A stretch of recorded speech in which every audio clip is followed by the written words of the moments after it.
ഏതാണ്ട് 200 കോടി രൂപ, $21 മില്യൺ ഇന്ത്യയിലെ തിരഞ്ഞെടുപ്പിൽ ഇടപെടാൻ വേണ്ടി ബൈഡൻ സർക്കാർ ഇന്ത്യയിലേക്ക് കൊടുത്തു. അത് ആർക്ക് കിട്ടി എന്നത് വലിയ തർക്കമാണ്. അതിന് ഉത്തരം വന്നിട്ടുണ്ട്. ഇപ്പോഴത്തെ പ്രസിഡന്റ് ഡൊണാൾഡ് ട്രംപ് തന്നെ പറയുന്ന വീഡിയോ നമുക്ക് പ്രേക്ഷകരെ കാണിക്കാം. And $21 million for voter turnout in India. What do we need to spend $21 million for voter turnout in India? Wow, $21 million. I guess they were trying to get somebody else elected. Wow, we ought to tell the Indian government, because when we hear that Russia spent about $2 in our country, it was a big deal, right? They took...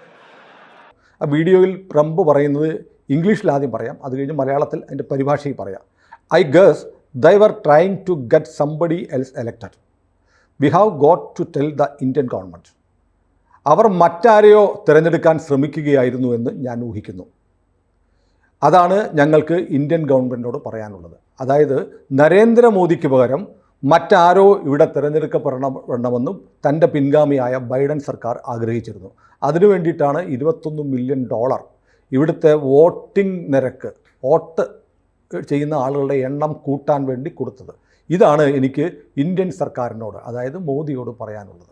എന്ന് പറഞ്ഞാൽ മോദിയെ അട്ടിമറിക്കാൻ വേണ്ടിയിട്ടാണ് $21 million Biden സർക്കാർ ചെലവഴിച്ചതെന്ന് Trump തന്നെ പറയുന്നു. അപ്പോൾ American സാമ്രാജ്യത്വം, അമേരിക്കൻ പണം ഇന്ത്യയിലെ ഭരണമാറ്റം ഉണ്ടാവാൻ വിനിയോഗിക്കപ്പെട്ടു എന്ന് തുറന്നു പറയുകയല്ലേ ട്രംപ്? ട്രംപ് പറയുന്നതിൽ അത്ഭുതപ്പെടാനൊന്നുമില്ല. കാരണം എല്ലാ കാലത്തും അമേരിക്ക ഇന്ത്യയിൽ ഇടപെടുമായിരുന്നു. പല തരത്തിലാണ് എന്ന് മാത്രമേ. കാരണം അവരുടെ പലതരം താല്പര്യങ്ങൾ സംരക്ഷിക്കും. വിമോചന സമര കാലം തൊട്ട് കേൾക്കുന്നുണ്ട്. അന്ന് ഇപ്പോൾ മൊയ്നിഹാൻ്റെ പുസ്തകത്തിലൊക്കെ അത് വളരെ വ്യക്തമായിട്ട് കൃത്യമായി പറയുന്നുണ്ട്. അമേരിക്ക പണം കൊടുത്തു എന്നല്ലേ? അതെ, ഇവിടുത്തെ രണ്ട് പത്രങ്ങൾക്ക് പണം കൊടുത്തു എന്ന് പറയുന്നത്. അമേരിക്ക അങ്ങനെ പണം കൊടുക്കുന്ന രീതി ഇപ്പോഴും തുടരുന്നു എന്നാണ് നമ്മൾ മനസ്സിലാക്കേണ്ടത്. പക്ഷെ അത് ആർക്ക് കൊടുക്കുന്നു, എന്തിനു വേണ്ടി കൊടുക്കുന്നു, അതൊരു പ്രശ്നമാണല്ലോ.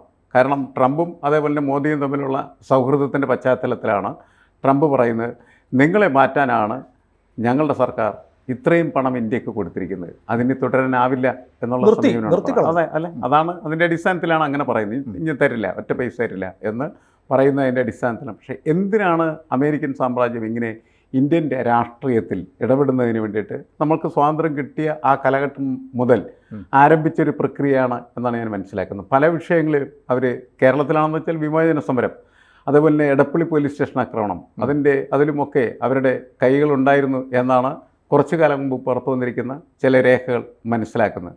അപ്പോൾ അത്തരത്തിലുള്ള പ്രവർത്തനം നിരന്തരമായിട്ട് എന്തിനാണ് ഈ അമേരിക്കൻ സാമ്രാജ്യം ഇന്ത്യയിൽ നടത്തിക്കൊണ്ടിരിക്കുന്നത്? അല്ല, പക്ഷേ ഇതിനൊക്കെ ഒരു കാര്യം കൂടെ പറയാറുണ്ട്. അതോട് പറയുമ്പോഴേ ഇതിൻ്റെ പൂർണ്ണ ചിത്രം വരത്തുള്ളൂ. അതായത് നമ്മുടെ തൊട്ടടുത്ത 2 രാജ്യങ്ങൾ, ബംഗ്ലാദേശിനും നേപ്പാളിനും പണം കൊടുത്തിട്ടുണ്ട്. നേപ്പാളിന് പണം കൊടുത്തത് ജനാധിപത്യം ശക്തിപ്പെടുത്താൻ വേണ്ടിയിട്ടാണ്. എന്ന് പറഞ്ഞാൽ അവിടെ ഉണ്ടായിരുന്ന രാജാധികാരം, അല്ലെങ്കിൽ ലോകത്തിലെ ഏക ഹിന്ദു രാജ്യമായിരുന്നു നേപ്പാളിലുണ്ടായിരുന്നത്. അവിടെ രാജഭരണം അല്ലെങ്കിൽ ഹിന്ദു ഭരണം അവസാനിപ്പിച്ച് ജനാധിപത്യ ഭരണം വരുത്താൻ വേണ്ടിയിട്ട് പണം കൊടുത്തു. ബംഗ്ലാദേശിലും റിജീം ചേഞ്ചിന് ഭരണ മാറ്റം ഉണ്ടാകാൻ വേണ്ടി പണം കൊടുത്തു. ആ രണ്ടിടത്തും അത് വിജയിച്ചു. ഇന്ത്യയിലും അതേപോലെ പണം വന്നു. ഇന്ത്യയിൽ കൂടുതൽ ആളുകളെ വോട്ട് ചെയ്യിക്കാൻ വേണ്ടി. കൂടുതൽ ആളുകളെ വോട്ട് ചെയ്യിക്കുന്നതിൻ്റെ കാര്യത്തിൽ ട്രംപ് പറയുന്നുണ്ട്, അമേരിക്കയിലെ 50-55% വോട്ട് ചെയ്യുന്നുള്ളൂ. ഇവിടുത്തെ വോട്ട് ചെയ്യുന്ന ആളുകളുടെ എണ്ണം കൂട്ടുന്നതിന് പകരം വിദേശത്തെ വോട്ടർ ടേൺ ഔട്ട് കൂട്ടാൻ വേണ്ടി ശ്രമിച്ചു എന്ന് പറയുന്നത് ഒരു യുക്തിയുമില്ല എന്ന് ട്രംപ് പറയുന്നുണ്ട്. അപ്പോൾ പണം കൊടുത്തിടത്തൊക്കെ റിസൾട്ട് ഉണ്ടായിട്ടുണ്ട്. ഇന്ത്യയിൽ മാത്രമാണ് ആ റിസൾട്ട് നേടാൻ കഴിയാതെ വന്നത്. ഇവരെന്തിനാണ് പണം കൊടുക്കുന്നതെന്നുള്ള ക്വസ്റ്റ്യൻ ഇപ്പോഴും പ്രധാനപ്പെട്ടതാണ്. ട്രംപ് ചോദിച്ച ചോദ്യം പ്രസക്തമാണല്ലോ. അമേരിക്കയിലെ വോട്ടിംഗ് ശതമാനം ഉയർത്തുന്നതിന് വേണ്ടി പണം ചെലവഴിക്കുന്നതിന് പകരം ഇന്ത്യയിലെ വോട്ടിംഗ് ശതമാനം ഉയർത്താൻ വേണ്ടി എന്തിനാണ് പണം ചെലവഴിക്കുന്നത് ചോദിക്കാല്ലേ. ഇപ്പം എന്തെങ്കിലും യുക്തി അതിന് പറയണമല്ലോ, ഇന്ന കാരണങ്ങളുണ്ട്. ആ കാരണം പക്ഷേ ആരും പറയുന്നില്ല. പക്ഷേ ഒരു കാര്യം നമുക്ക് അതിനകത്ത് വ്യക്തമാണ്, ഒരു ഭരണകൂടത്തെ അട്ടിമറിക്കുക എന്നുള്ളതാണ് ആത്യന്തികമായിട്ട് ഇത്തരത്തിലുള്ള പണം ട്രാൻസ്മിറ്റ് ചെയ്യുന്നതിന് അല്ലെങ്കിൽ കൈമാറ്റം ചെയ്യുന്നതിൽ അവരുദ്ദേശിക്കുന്നതെന്നുള്ളതാണ്. നേപ്പാളിൽ വിജയിച്ചു, ബംഗ്ലാദേശിൽ വിജയിച്ചു, ഇന്ത്യയിൽ വിജയിക്കുന്നില്ല. കാരണം ഇന്ത്യ ഇവരുദ്ദേശിക്കുന്നതിനേക്കാളൊക്കെ വളരെ വിശദമായിട്ടുള്ള ഒരു ജനാധിപത്യ ബോധത്തിനകത്ത് പ്രവർത്തിക്കുന്നത്. വിജയിക്കുന്നതിൻ്റെ വക്കോളം എത്തിയില്ലേ? വിജയത്തിൻ്റെ വക്കോളം എത്തിയില്ലേ? BJPക്ക് ഒറ്റയ്ക്ക് ഭൂരിപക്ഷം എന്നുള്ള ലക്ഷ്യം സാധൂകരിക്കാൻ കഴിഞ്ഞില്ല. അല്ല, അതുകൊണ്ട് അവർ വിജയിച്ചു നോക്കാം. അവർക്കൊന്നും ചെയ്യാൻ കഴിഞ്ഞില്ല. ഇപ്പോൾ അവർക്കെന്തെങ്കിലും ഇതുകൊണ്ട് ചെയ്യാനായിട്ട് കഴിഞ്ഞിട്ടില്ലെന്നാണ് ഞാൻ മനസ്സിലാക്കുന്നത്. കഴിയുമെന്ന് ഞാൻ കണക്കാക്കുന്നില്ല. അപ്പോൾ നമ്മളുടെ ജനാധിപത്യ സംവിധാനത്തിൻ്റെ ഒരു ശക്തി അത് വളരെ വലുത് തന്നെയാണ്. അതുകൊണ്ടാണ് അവർ വിചാരിക്കുന്ന പോലെ ഇതിനെ അട്ടിമറിക്കാനും മാറ്റാനുമായിട്ട് പറ്റാതെ പോകുന്നത് എന്നാണ് നമ്മൾ മനസ്സിലാക്കേണ്ടത്. ഇപ്പോൾ ബംഗ്ലാദേശിൻ്റെ എത്ര എളുപ്പത്തിൽ വളരെ നിസ്സാരമായിട്ടുള്ള രീതിയിൽ അവർ അട്ടിമറിച്ചുകൊണ്ട് നേപ്പാളിലെന്ന് പറയുകയാണെങ്കിൽ പല ഘട്ടങ്ങളിലും പല രീതിയിലും അട്ടിമറികൾ നടന്നിട്ടുണ്ട്. അതിനിയും നടക്കാനുള്ള സാധ്യതകൾ കൂടുതലാണ്. കാരണം അതൊക്കെ വളരെ ചെറിയ ചെറിയ രാഷ്ട്രങ്ങൾ, രാഷ്ട്രീയമായിട്ട് ജനാധിപത്യവൽക്കരിക്കപ്പെടാത്ത പ്രദേശങ്ങൾ. അതും കൂടിയുണ്ട്. ഇന്ത്യക്ക് എന്തൊക്കെ പറഞ്ഞാലും ഈ സ്വാതന്ത്ര്യം കിട്ടിയതിന് ശേഷമുള്ളൊരു വളർച്ചയുടെ കാലഘട്ടത്തിൽ നമ്മൾ ജനാധിപത്യപരമായിട്ട് നിരന്തരം ശക്തിപ്പെട്ടുകൊണ്ടിരിക്കുകയാണ് ചെയ്യുന്നത്. നമുക്കൊരിക്കൽ മാത്രമാണ് അതിന് വീഴ്ച വേണ്ടത്, അത് അടിയന്തരാവസ്ഥയുടെ കാലമാണ്. അതാണ് ഇന്ത്യൻ ജനാധിപത്യത്തിൻ്റെ കറുത്ത അധ്യായം എന്ന നിലയ്ക്ക് വിലയിരുത്തപ്പെടുന്നതും. അത് എക്കാലത്തും ഇന്ത്യയെ സംബന്ധിച്ചിടത്തോളം ഈ വളരെയധികം ജാഗ്രതയോടുകൂടി ജനാധിപത്യ പ്രക്രിയയെ സമീപിക്കാനായിട്ട് ഇന്ത്യയിലെ ജനങ്ങളെ ബോധ്യപ്പെടുത്തിക്കൊണ്ടിരിക്കുന്നത്, ഇപ്പോഴും ബോധ്യപ്പെടുത്തുന്നുണ്ട്. ശരി. അപ്പോൾ ആ ഒരു ഘട്ടത്തിന് ശേഷം പിന്നീട് നമ്മൾ ജനാധിപത്യത്തിലൂടെ സഞ്ചരിച്ചുകൊണ്ടിരിക്കുകയാണ്. പലതരം വിമർശനങ്ങൾ, ആരോപണങ്ങൾ, EVM മെഷീൻ അങ്ങനെയൊക്കെയുള്ള സംഭവങ്ങളൊക്കെ വരും എങ്കിൽ പോലും ജനാധിപത്യ ഇതെല്ലാം ഇപ്പോൾ EVM മെഷീൻ്റെ കാര്യത്തിൻ്റെ ആണെങ്കിൽ EVM മെഷീൻ്റെ ഒരു സാങ്ക്ടിറ്റി ഏതാണ്ട് പ്രൂവണാണ്.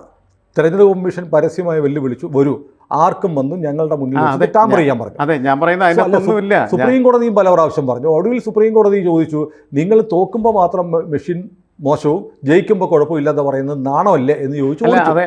ഞാൻ പറഞ്ഞതല്ല, പക്ഷേ ഈ ഇലക്ഷൻ മെഷീൻ, വോട്ടിംഗ് മെഷീൻ കുഴപ്പത്തിലാണെന്ന് പറഞ്ഞ് നിരന്തരം ക്യാമ്പയിൻ ചെയ്യുക, ഇതിനുമായി ഒരു ചില NGOകൾ കോടതിയിൽ പോവുക, ഇങ്ങനെ കുറേ NGOകൾ ഇങ്ങനെ പ്രവർത്തിക്കുന്നു. ഈ NGOകൾ മുഴുവൻ ഇങ്ങനെ കിട്ടുന്ന ഫണ്ട് കൊണ്ട് പ്രവർത്തിക്കുന്നവയാണെന്ന് കുറേ കാലമായി BJP പറയുന്നുണ്ട്. അതിപ്പോൾ ശരിയാണെന്ന് വന്നിരിക്കുന്നു. അല്ലേ, ഈ NGOമാരായിരിക്കും മിക്കവാറും ഫണ്ട് വാങ്ങിയിരിക്കുക എന്നതിനാണ് ഞാൻ മനസ്സിലാക്കുന്നത്. കാരണം NGO വഴിയാണ് മിക്കവാറും ഇത്തരം ഫണ്ടുകൾ അവർ ഡൈവേർട്ട് ചെയ്ത് വിടുന്നത്. പക്ഷേ അവർക്ക് അവരുടേതായിട്ടുള്ള ഏജൻസികളും ഇന്ത്യക്കകത്ത് പ്രവർത്തിക്കാൻ മാധ്യമങ്ങളുണ്ട്. മാധ്യമങ്ങളുണ്ട്.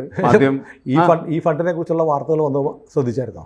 ഇന്ത്യക്കുള്ള ധനസഹായം നിർത്തി എന്ന് പറഞ്ഞിട്ടാണ് മലയാളത്തിലെ പല പത്രങ്ങളിലും വാർത്ത വന്നത്. ഇന്ത്യക്കുള്ള ധനസഹായം അല്ലിത്, ഇന്ത്യയിലെ സർക്കാരിനെ അതിപ്പോൾ വളരെ കൃത്യമായിട്ട് ട്രംപ് പറയുമ്പോൾ മാത്രമാണ് അത് ആ രീതിയിൽ വായിക്കപ്പെടുന്നത്. ഇതിൻ്റെ വായനയുടെ ഒരു പ്രശ്നമല്ല, മാധ്യമങ്ങൾ ചെയ്യുന്ന ഒരു പരിപാടിയാണ്.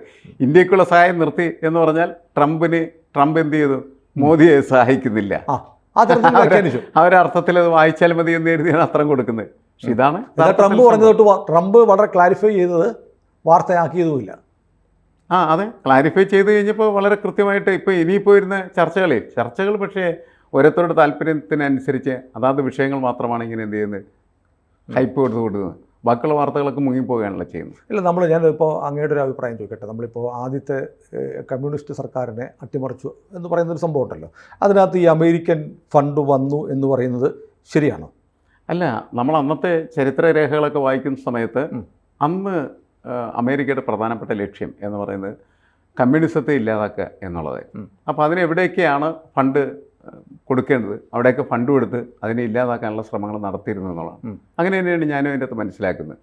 തീർച്ചയായിട്ടും ഫണ്ട് വന്നിട്ടുണ്ടായിരിക്കും. ആ ഫണ്ട് അതിനുവേണ്ടി ഉപയോഗിക്കപ്പെട്ടുണ്ടായിരിക്കും. അതിന് ആധികാരികമായ എന്തെങ്കിലും രേഖകളോ ഏറ്റുപറച്ചിലുകളോ എല്ലാം ഉണ്ടായിട്ടുണ്ടോ? അല്ല, ഞാൻ നേരത്തെ പറഞ്ഞില്ലേ, ഇപ്പോൾ ഈ വിമോചന സമരം നടക്കുന്നതിന് മുമ്പ് തന്നെ ഇപ്പോൾ മൊയ്നി ഖാനൊക്കെ അദ്ദേഹത്തിൻ്റെ പുസ്തകത്തിനകത്ത് അവതരിപ്പിച്ച കാര്യത്തിൽ ഏറ്റവും പ്രധാനപ്പെട്ടത് ഈ വിമോചന സമരകാലത്ത് ഫണ്ട് വന്നു എന്നുള്ളതാണ്. മൊയ്നി ഖാൻ പറയുന്നുണ്ട് ഫണ്ട് വന്നിട്ടുണ്ട്.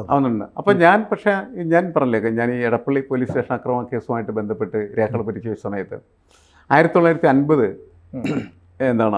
ഫെബ്രുവരി 28-നാണ് എടപ്പള്ളി പോലീസ് സ്റ്റേഷൻ ആക്രമിക്കപ്പെടുന്നത്. അത് കഴിഞ്ഞ് ആഗസ്റ്റ് മാസത്തിൽ, ഫെബ്രുവരി കഴിഞ്ഞു, March, April, June, July, August 22-ന് ഇവർക്ക് അതിൻ്റെ റിപ്പോർട്ട് കിട്ടുന്നുണ്ട്. ഇവിടെ ഈ സംഭവിച്ച മുഴുവൻ കാര്യത്തിൻ്റെയും റിപ്പോർട്ട് CIA കയ്യിലെത്തുകയാണ് ചെയ്യുന്നത്. അപ്പോൾ ഈ സെൻട്രൽ ഇൻ്റലിജൻസ് ഏജൻസി എന്ന് പറയുന്നത് അമേരിക്കയ്ക്ക് വേണ്ടിയിട്ട് ഈ സംഭവത്തിൽ ഇടപെട്ടിരുന്നു എന്നാണ് ഞാൻ മനസ്സിലാക്കുന്നത്. വെറുതെ ഒരിക്കലും ഇടപെടില്ല. തീർച്ചയായിട്ടും അതിന് ഫണ്ടും മറ്റൊക്കെ ആവശ്യമാണ്. ആർക്കും കൊടുത്തില്ലെങ്കിൽ പോലും ആ ഫണ്ട് ഉപയോഗിച്ചിട്ട് മാത്രമേ അത്തരം പ്രവർത്തനങ്ങൾ നടത്താനായിട്ട് കഴിയുള്ളൂ. എന്നിട്ട് അവരതിൻ്റെ റിപ്പോർട്ടിൽ പറഞ്ഞിരിക്കുന്നത് എന്താണെന്ന് വെച്ചിട്ടുണ്ടെങ്കിൽ, ഈ സമരത്തിൽ ഇത് വളരെ തീക്ഷ്ണമായിട്ട് നടന്ന സമരങ്ങളുടെ ഒരു ചരിത്രത്തിൽപ്പെട്ടൊരു സാധനം. ആ സമരത്തിൽ പോലും ഒരു ചാരൻ കയറിയിരുന്നു എന്നാണ് പറയുന്നത്. ആ ചാരനാണ് അയാൾ വിദ്യാർത്ഥി നേതാവിനെ പോലെ പ്രവർത്തിക്കുകയും പെരുമാറുകയൊക്കെ ചെയ്ത് നടന്നിരുന്ന ഒരാളാണ്. മിക്കവാറും ഈ വിദ്യാർത്ഥി സംഘടനകളൊക്കെ പ്രവർത്തനം നടത്തുന്ന അവർ ഭക്ഷണശാലകളിലും മറ്റുമൊക്കെ നടക്കുന്ന വ്യക്തിയായിരുന്നു. ഇയാൾ ആരാണെന്ന് അറിയില്ല, ആരാണെന്ന് ഇതുവരെയായിട്ടും കണ്ടെത്താൻ പോലും കഴിഞ്ഞിട്ടില്ല. പക്ഷേ അതിൻ്റെ അകത്ത് അവർ സൂചിപ്പിച്ചിരിക്കുന്ന അങ്ങനെ ഒരാളുണ്ടായിരുന്നു. അയാൾ വഴിയാണ് ഇതിൻ്റെ അകത്ത് പ്രതികളുടെ വിവരങ്ങളെല്ലാം പോലീസിൻ്റെ കൈകളിൽ എത്തുന്നതെന്നാണ് പറയുന്നത്. ശരിക്കും അപ്പോൾ അങ്ങനത്തെ പ്രവർത്തനങ്ങൾ അന്നും ഉണ്ടായിരുന്നു, എന്നും ഉണ്ട്, ഇപ്പോഴും ഉണ്ട് എന്നാണ് നമ്മൾ മനസ്സിലാക്കുന്നത്. ഇപ്പോൾ ആ ഫണ്ട് മിക്കവാറും മോദി മാറ്റുന്നതിന് വേണ്ടിയിട്ടായിരിക്കണം ഉപയോഗിച്ചിരിക്കുന്നത് എന്ന് ട്രംപ് പറയുന്നു എന്ന് മാത്രമേ. ട്രംപ് പറയുന്നു. അതെ, അതാണ് പ്രശ്നം. കാരണം നമുക്ക് ട്രംപ് പറഞ്ഞു കഴിഞ്ഞാൽ പിന്നെ അതിനപ്പുറത്ത് നമുക്ക് ഒന്നും പറയാനില്ല. നമുക്കത് കേൾക്കുകയും അങ്ങനെയല്ല എന്ന് പറയാൻ പറ്റില്ല. അല്ല, അങ്ങനെയല്ല എന്ന് പറഞ്ഞാൽ ഇപ്പോഴത്തെ അവരാണല്ലോ പണം കൊടുത്ത് അവർ പറയുകയാണെങ്കിൽ ഇങ്ങനെയുള്ള കാര്യത്തിന് വേണ്ടി ഉപയോഗിച്ചിരിക്കുന്നത്, അതുകൊണ്ട് ഞാൻ നിർത്തി എന്ന് പറഞ്ഞ് ഒന്നും പറയാനില്ല അതിനകത്ത്. അപ്പോൾ അങ്ങനെ ഫണ്ട് ഉപയോഗിക്കപ്പെടുന്നുണ്ട് എന്നുള്ള പ്രശ്നമാണ്. അപ്പോൾ ഈ ഫണ്ട് കൈപ്പറ്റുന്നവരാരാണ് എന്നുള്ളത് അങ്ങനെ എളുപ്പത്തിൽ എക്സ്പോസ് ചെയ്യപ്പെടുന്നില്ലെന്ന് എനിക്ക് തോന്നുന്നല്ലേ. അതെ, ആരാണെന്ന് പറയുന്നില്ല. അത് പക്ഷേ അത് പറയുന്നത് നിങ്ങൾ കണ്ടുപിടിക്കേണ്ടതാണ്. ഇന്ത്യ ഗവൺമെൻറ് ഇപ്പോൾ എനിക്ക് BJP സർക്കാർ അതേക്കുറിച്ച് അന്വേഷിക്കുമെന്ന് പറയുന്നു. അല്ല, BJP സർക്കാർ ചെയ്യട്ടെ. അല്ല, ഞാൻ മറ്റൊന്ന് ചോദിക്കട്ടെ, മോദിയോട് ഇഷ്ടമുള്ളത് കൊണ്ടാണോ ട്രംപ് ഇത് റദ്ദാക്കുന്നത്? അല്ല, അത് ട്രംപ് ഇപ്പം എന്താ പറയണത്? ഞാൻ പറയണത് മാത്രം എല്ലാവരും കേട്ടായെന്നാണ്. ഏത് കാര്യത്തിലും എന്തായാലും നല്ല അടുപ്പമുള്ളതിൻ്റെ പേരിലാണല്ലോ അങ്ങനെ പറയുന്നത്. ആ അടുപ്പത്തിൻ്റെ പുറത്ത് പറയുന്നു. അത് ഇഷ്ടവും ഇഷ്ടമില്ലായ്മയുടെ പ്രശ്നമായിട്ട് ഞാൻ കണക്കാക്കുന്നില്ല. പൊളിറ്റിക്കലി അദ്ദേഹം ഡിസിഷൻ എടുക്കുന്നു. ആ ഡിസിഷനിൽ ഒരു മാറ്റം വരുത്താനായിട്ട് ഞാൻ തയ്യാറില്ല എന്ന രീതിയിലുള്ള ഒരു നിലപാട് ട്രംപിൻ്റെ ഭാഗത്ത് നിന്ന് ഇപ്പോൾ വരുന്നുണ്ട്. നമ്മളുടെ ഈ നികുതി സന്ദേശപരമാണോ? കാരണം ഇനിയിപ്പോൾ ലോകത്ത് എല്ലായിടത്തും കയറി അമേരിക്ക കിടന്ന് കളിക്കുന്ന ഒരു കളിയുണ്ട്. ആ കളി ഇനി അമേരിക്കയ്ക്കില്ല. അമേരിക്ക നന്നാവാൻ തീരുമാനിച്ചു എന്നാണോ മനസ്സിലാക്കേണ്ടത്? അല്ല, നേരത്തെ ഉണ്ടായിരുന്ന അമേരിക്കയുടെ രീതികളിൽ നിന്ന് അമേരിക്ക മാറുന്നു എന്നുള്ള കാര്യത്തിൽ ഒരു തർക്കമില്ല. നേരത്തെ ഈ ലോകത്തിൻ്റെ ഒരു പോലീസുകാരൻ എന്ന നിലക്ക് എല്ലാ സ്ഥലത്തും കയറി ഇടപെടുക, ചിലർക്കൊക്കെ വലിയ നഷ്ടങ്ങൾ സഹിക്കുക, ആ പരിപാടി ഇനി വേണ്ടെന്ന് ട്രംപ് തീരുമാനിച്ചു. അമേരിക്കയുടെ അപ്രമാദിത്വം ഇല്ലാണ്ടാവില്ലേ? ഇല്ല, അപ്രമാദിത്വം ഇല്ലാതാകുന്നില്ല. കാരണം ഇപ്പോൾ പറയുന്നത് ഒരു കാലത്തും അമേരിക്ക നടത്താത്ത തരത്തിലുള്ള അപ്രമാദിത്വത്തിൻ്റെ പ്രഖ്യാപനങ്ങളല്ലേ. മുൻപ് ഇതുമാരെ പറഞ്ഞിരുന്നില്ല.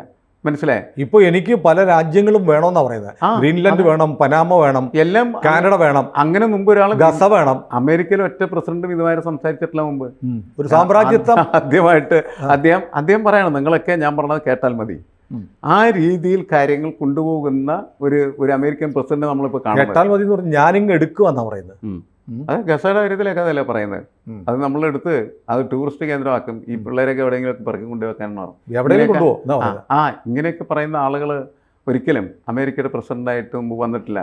ഒന്നാം ട്രംപ് പോലും ഇങ്ങനെ ആയിരുന്നില്ല. അല്ല, റഷ്യ ഉക്രൈൻ്റെ കാര്യം നോക്കൂ. നീ മാറി നിൽക്കുന്നു, യു ആർ എ കൊമേഡിയൻ, മാറി നിൽക്കും, ഞങ്ങൾ ചർച്ച ചെയ്യട്ടെ. അത് ഉക്രൈനും റഷ്യയും തമ്മിലുള്ള യുദ്ധം തീർക്കാൻ വേണ്ടി ഉക്രൈൻ ഇല്ലാതെ റഷ്യയുമായിട്ട് ചർച്ച ചെയ്തു. ഇത് ആർക്കെങ്കിലും അത് മനസ്സിലാക്കാൻ സെലൻസ്കി വെറുതെ ഇവിടെ ഇരുന്നിട്ട് നിലവിളിക്കുന്നുണ്ട്, ഞാനിതും സംഭവിക്കുന്നു, നീ സംഭവിക്കില്ലെന്ന് പറഞ്ഞിട്ട്. സെലൻസ്കി വണ്ടി പിടിച്ച് സൗദിയിൽ വന്നു, എങ്ങാനും എന്നെ വിളിച്ചാലോ എന്ന് കൊടുത്തിട്ട്.